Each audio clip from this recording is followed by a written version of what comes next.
Okay, our 6 sachets tomato purees. I love tasty tom.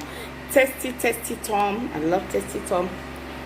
Have been cut open, and you can see the 6 of them here.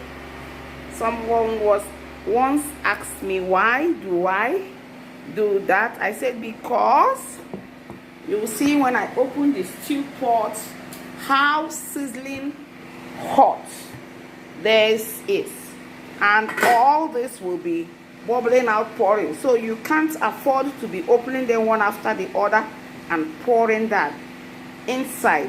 The stew will burn you out. So the best bet is to open all of them, and as you see me turn in,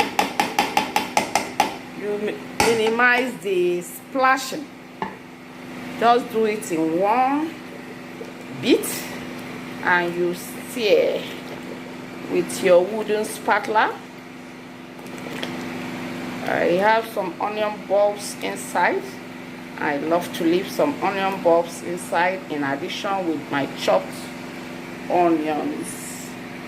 This video is not actually getting this face of this lovely stew. So that's how you add your tomato puree. It's a short video, so I'm stopping here.